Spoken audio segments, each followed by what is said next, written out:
Right, there's specific stuff in this video that you want to have a chat about in there. I'm going to. I've taken the sound off it, so there's no because that's just irritating otherwise. Okay, so obviously, first one you use 6x3 sheets because it's easier to put them up by yourself. Yeah, if you, I've been working on my own for so long now, and the bigger sheets, the 8x4s, one you need a big van to get them in or on. Yep. And my motor's not that big, and trying to get 8x4s like that upstairs on your own, or even with someone else, half the time they don't quite fit, and they kind of trying to get them around the corner, and you snap the corners off them.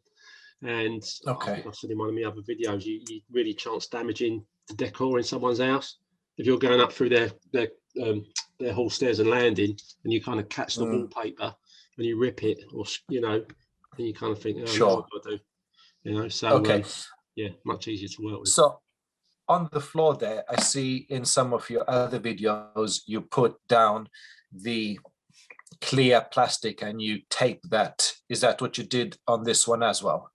Yeah, practically. I mean, those I say I'll get that plastic on a roll. It's about 1 meter long, and there's about, once you've unrolled it and cut it, it unfolds.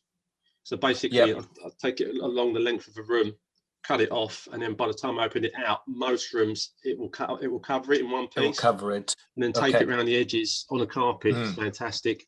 Hard floors, it's okay, but it tends to rip a bit if you put a ladder on it. If it's on floorboards, sure. On the carpet, it's got some give.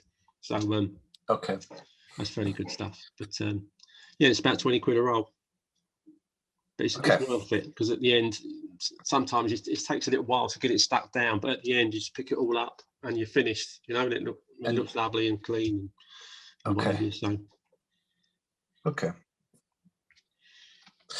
Right, so obviously just finding your joists here, and then you can fast forward if you want to where you're putting up the boards.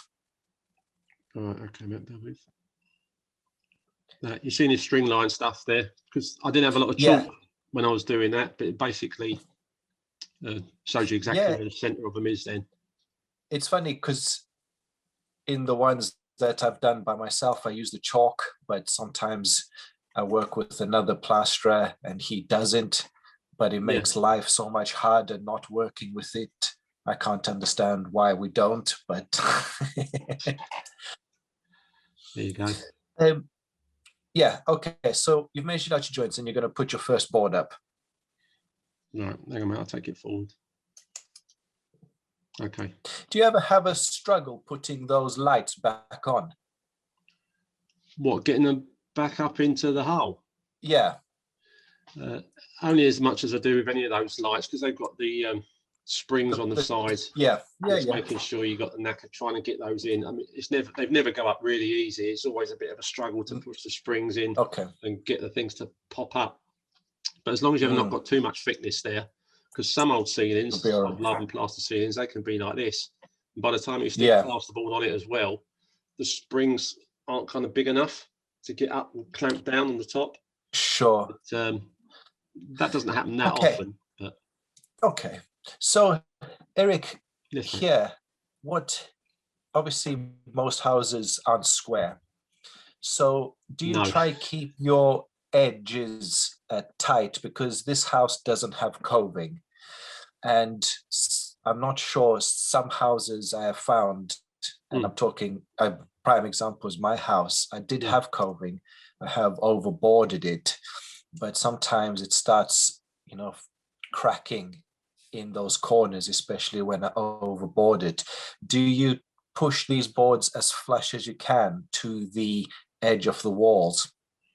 I will push it flush towards one wall, and this say most houses, none of so rarely are any of them square. And you think, oh, that's lovely, and then you look at the side, and it's going from nothing to sort of an inch gap. But if you start messing about and kind of do it so it's not quite butted up against one wall and it's not quite butted up against the other, once you're putting the other boards up, you start to have issues with it.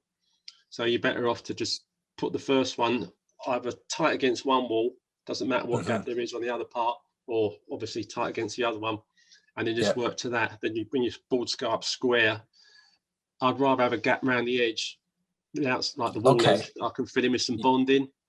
Put a tape around it if needs be. So how do you stop? Because obviously you're not plastering all the walls in this house, so you can tape the corner edge from that back wall where you've taken it off and you can see the leads to the, but if there was a wall or a house you're just overboarding the ceiling, you would just do a tape around the perimeter of the boards.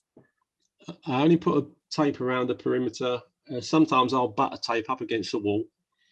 Sometimes around the edge. If the board is tight to the wall, I won't bother putting the tape on it. Of course, okay. As long as the plaster washes up into the crack, then it should be fine. Okay. All right. Like I said, sometimes I find that, especially on the corners, it tends to just crack a little bit, especially when you've overboarded. So what if you're putting no coving up afterwards? You're just finishing it off. Yes. Like that. Another thing I do often is I run a cork bead around the ceiling line. I don't know if you saw that in the videos. You know the decorator's cork going in a tube. Yeah.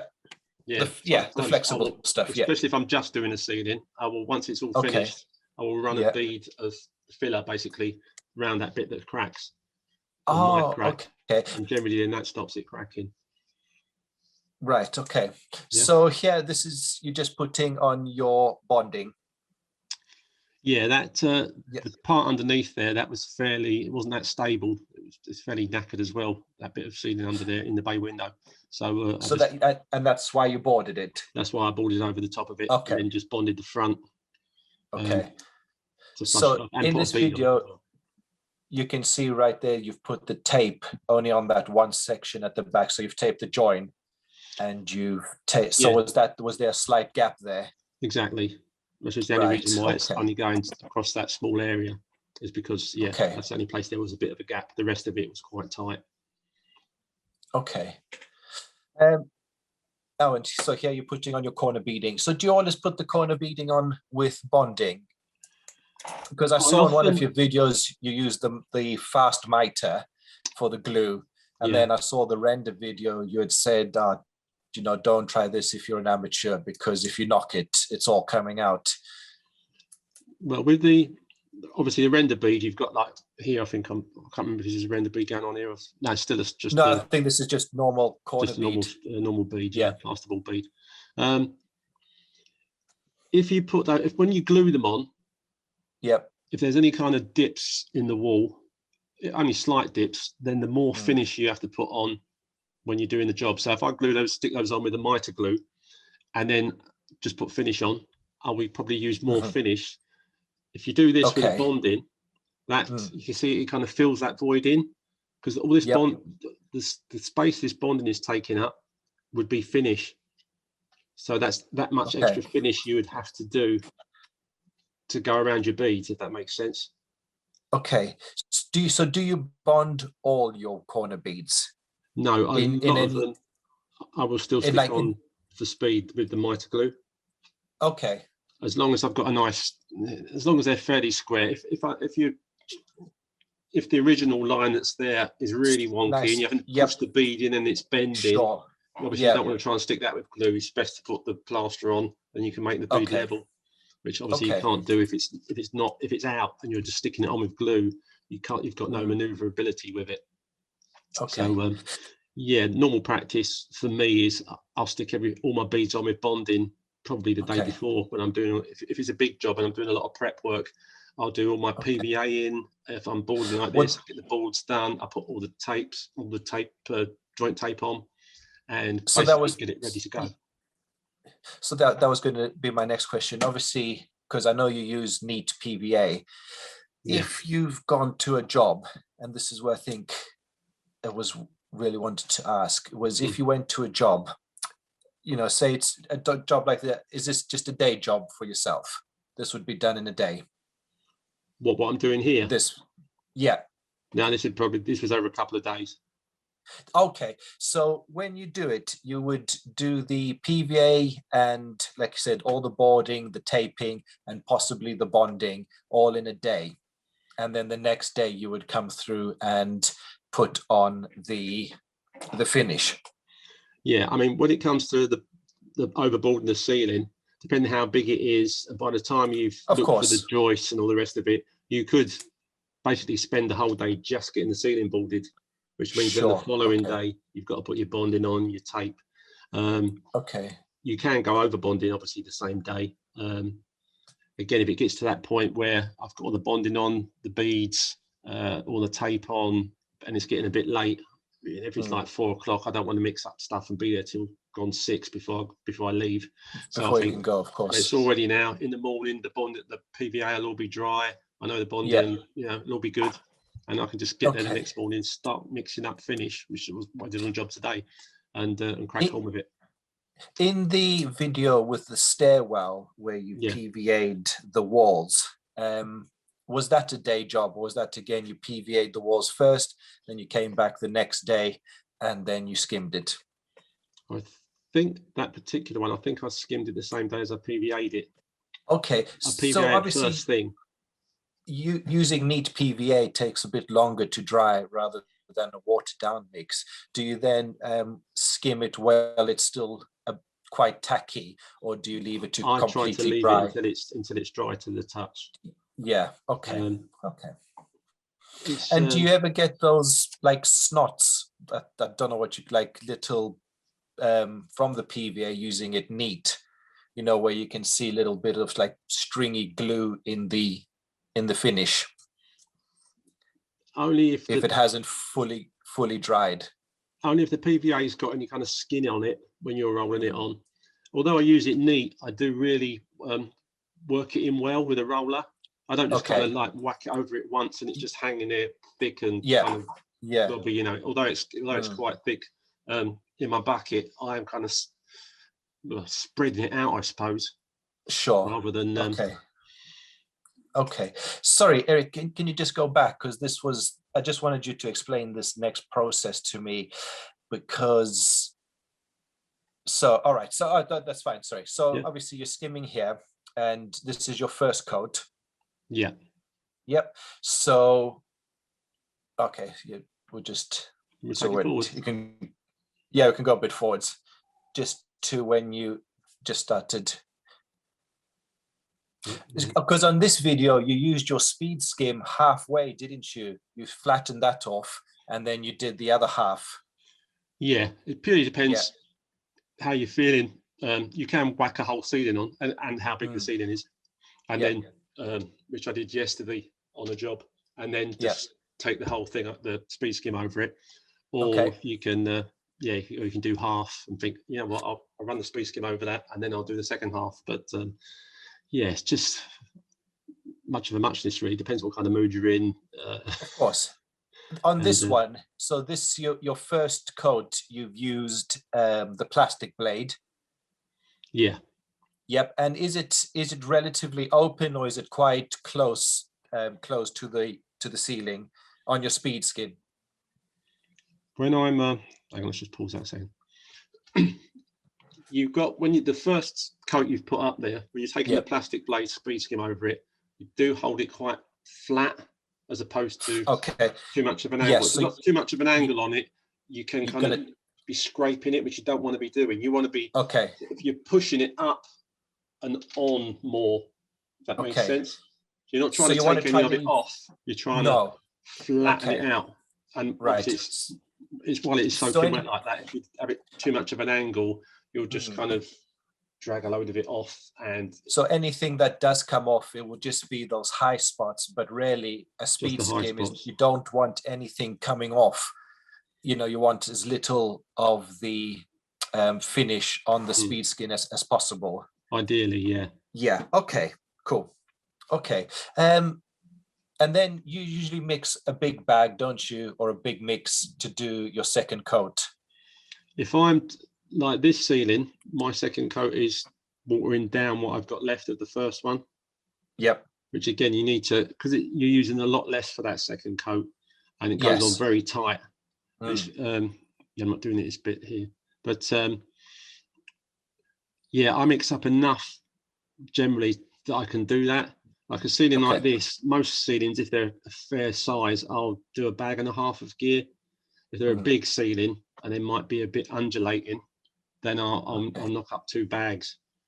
Which gives me plenty to make sure it can fill any hollows that are in the ceiling. If it's an old ceiling, not if it's brand new plasterboard, it should be quite flat anyway. But if it was an older ceiling that I've just PVA'd and I'm skimming over. And do you ever do one coat? Yes. Okay. And is that tends to be on newly boarded walls or ceilings? It can be on newly boarded, it can be on old stuff. The only time I tend to do it is if I'm doing a really massive area and the stuff is starting to go off, and your options are, you can go and buy the book the way a lot of the guys do it. Their first coat like this, they'll put it on and they'll trowel it out, get it quite flat, and then they'll leave it to, well, in my opinion, to leave it dry. So they can then mix up a whole fresh lot of plaster to put another coat on, but that is going to add at least an hour to your job time. Yeah, and of course. As you know, like when you're doing it for a living, you don't want to be spending more time doing any job than you have to. And if it means, I can get a job done in that day or finished off that day, then I don't mean the one coat. I mean just being able to get it done quicker rather than leaving it.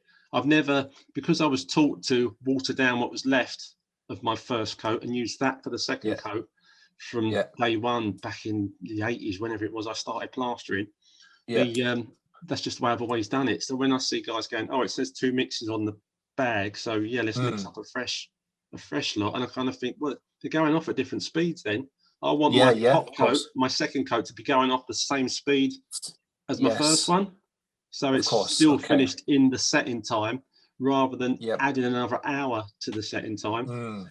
But people that are happier to do it and have got used to doing it with a whole new second mix, and they'll probably struggle doing anything big by watering down what's left, because it does go off faster, no doubt about that. But like anything else, if you're practicing it or you're doing it a lot, you just get used to doing it that way. I mean, that hall stairs and landing one that I did, that was the same. I was just using what was left in the mix. I didn't knock up a big mix because I knew I'd need it to get right up that wall. Yes, because there was also the video that you did. It had a mantelpiece in, a fire mantelpiece. I think you used a big mix as well, and you watered down that mix, and then that was the 2 bag mix. That's the one where I'm is the speed skim quicker, I think. That's the one. It's speeded up while I'm doing that section of wall. That's I've got to admit, I couldn't, before I started using the speed skim, I wouldn't have laid that much stuff on in one hit when it comes to the chimney breast. If it was just big walls, not a problem, nice and flat.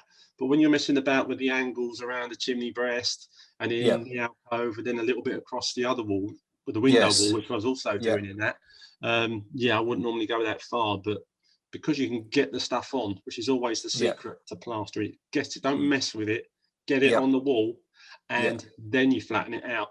And of course, since the speed skim, you can, when you're putting it on, it can be a little bit more lumpy than it would normally be, because you're running a speed skim over it. Whereas prior to that, you'd be flattening it off just with the trowel in your hand. And so you think, well, the first coat, I want to get it quite flat. So you tend to spend a bit more time with it, though you still shouldn't overdo it. But to say with the speed skim, a lot of these guys, I've seen some guys on these videos, doing crazy big ceilings on their own. And I'm thinking, how the hell are they getting all that on? And I mean, firstly, they're doing the one coat, letting it dry, and then knocking up a fresh second coat, which I don't generally do.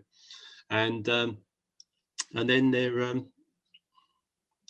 so I've lost my thread a bit there, mate. Then they use the speed skim and just flatten it out.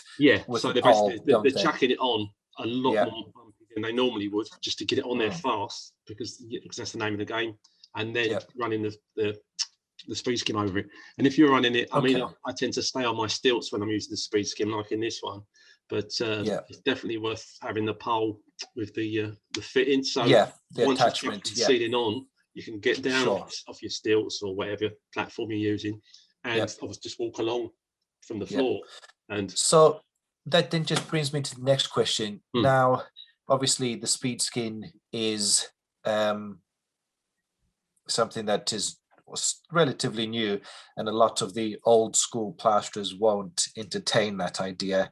I know the gent I work with won't. He doesn't see the point of it, and I wish I could change his mind because I use it. But when you're putting it up on the wall or the ceiling, as getting it on there, how can you keep your corners still nice and tight so it's not just sort of, it's especially on a ceiling to the wall, or to the wall to the ceiling, getting them still quite tight so there's no mess or big blobs hanging off on the going up against the edge of the wall and the ceiling. You have to keep the speed skim. If you've run it across and then you've got stuff on the speed skim, don't wipe the speed skim off. The stuff that's on there, then you'd go up against the wall, keep it very flat and push, and you can kind of do this motion.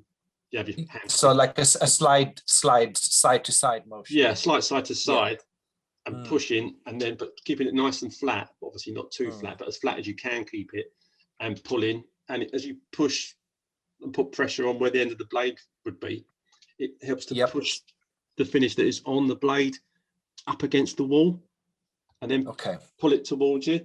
So the stuff that's on the speed skim, pushing it up tight up against the wall, pushing the speed skim up, but keeping it flat, and then pulling it towards you. And if there's still a bit of a gap there, then you just do it again, basically. So any of the stuff that's on the speed skim, squash out to the edge of the blade, and a half decent edge. It won't be fantastic. It won't be perfect, but you can be going over that either with a metal one later on when you're troweling up, or when you finish off with. So if you just go back there, so you've put on your first coat, and then you already put on your second coat before you started spraying? Yes, on that one. It was so you've put on your first coat, you've used your speed skin. So put on the first coat, speed skim over the lot, then water down what's left in the bucket, which is, and this is just prior to this bit, putting that one on. So prior to this one, you actually put on your second coat. And did you use the speed skin then? And if you did, is that the metal blade? Now on the, or did you still use plastic? After the second coat, I don't use the plastic blade again, because it can. Because basically, it can drag. It's fine. The first coat I put on, while it's still soaking wet, I'm taking the plastic speed skim across it. You can, in instances where you are doing a one coat, which is again is frowned upon, but if it's nice and flat and it's smooth and it looks great, then I don't see an issue with it. But it's just you're so used to, and I'm so used to using a second coat. You just do. You're kind of helping to flatten out I think before speed skins really, you're helping to flatten out the second coat, helps to flatten out the first coat. So without the second coat, you can't just start putting water on it and messing about with just one coat, because you end up in a mess, which is why you do two coats. But you can put one thick coat on, run a speed skim over it once, the plastic one, leave it for a fair while, not till it's picking up, but leave it for a little while. And then if you take the plastic speed skim over it again, if you do it a little bit too late, it will drag. It's too late then. If you do it too soon, it won't really help much. It's that experience thing of getting it just right. So when you go over it the second time, it starts to smooth it out more, just with the plastic blade.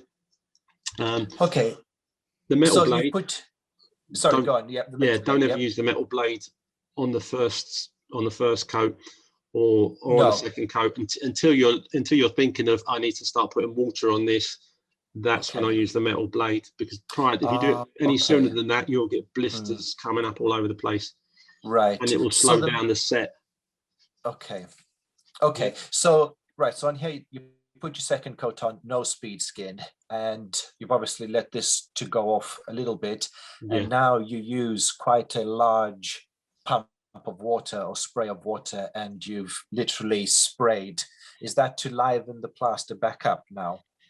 That's to make sure that you don't get any drag when you're troweling, because at the stage when you need to put water on it, if you start troweling it without the water, you will drag the plaster out and you'll start to get issues with it. Sorry, Eric, do you use the large pump as opposed to what other plasterers use, those water spray bottles or the brush? I used to initially use the brush for years and years because that's what plasterers used. Right. But on big jobs, especially when you're not that great at plasterer early days, you're throwing so much water that the floor gets absolutely soaked, especially when you're not, when you're a novice at it. But you just used to use a massive brush for flicking water, but you tend to have too much water on the go.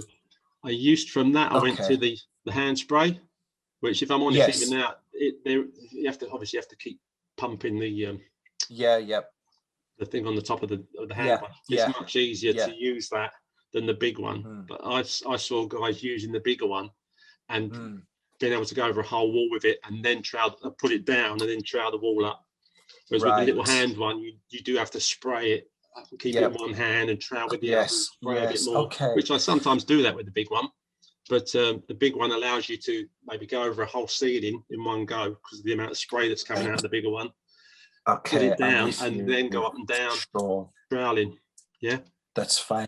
Okay, sorry, it's just because I've never seen that big one being used before, and that's why I was asking. And in that video, you were troweling up. Was it with an ox trowel? The ultra. That's an ox Ultraflex. Ultraflex. Okay. Do you find that the curved corners on the ox trowel sometimes puts lines in the plaster? No more than I generally get from off of any trowel. Anyone? Okay. Yeah, okay. So in this video, so you've done the ceiling and now you are PVAing the walls. Yeah. I mean, you can PVA the walls before if you wanted to. Sure. So after this, you would be done now for the day. So you'd let this PVA would dry. I would leave it overnight. Yeah, and come back in the next day and hit it. And I've never had an issue with PVA being dry. I've only ever had an issue with PVA when it was tacky, and especially in the winter, cold weather, if the room's a bit damp, PVA takes quite a while to dry. And if it's only just tacky and then you stick the finish on it, you can get an issue with it sliding.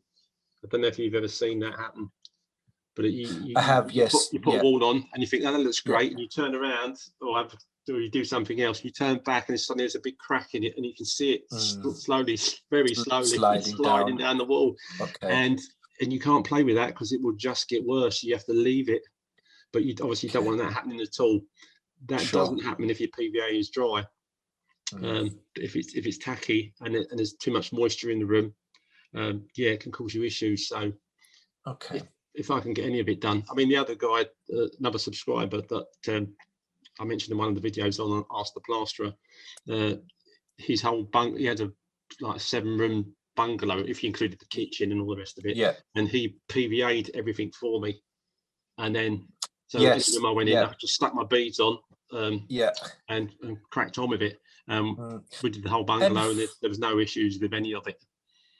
So, from a customer's perspective, though, obviously they are paying for you to plaster their house. Yeah. Sometimes, when you're PVAing walls, obviously, if you're not or you don't understand plastering, if you've just come in one day, you've PVA'd the walls and you've sort of left, from a customer's perspective, do you have to manage their expectations? Because they can come into the room and go, what you guys done today? What am I paying for? And obviously there's been a lot of prep work there. There's been no plaster put on because plastering is happening tomorrow. Do you have to manage their expectations, or only if you're charging day work? If you're saying to them, obviously, I want £250, £300 a day, and you do a load of prep work, and then they come in at the end of the day, and it looks like nothing, because prep work does often look like nothing's been done.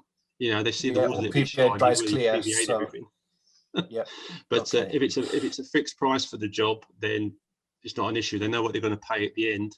To my customers, it's kind of, when it's completed, then you pay me as soon as the job's done, and sure. So you, regardless of. Okay, so you charge then obviously per job rather than per day. The only time I really do day work, I mean, for the guy where that was just mentioned, where we went through the whole house, he PVA'd all the rooms for me first. Because I didn't know how quickly I'd be able to do it, because normally I have to do all the PVA in, you know, maybe let that dry or go into another room and do that one and then come back.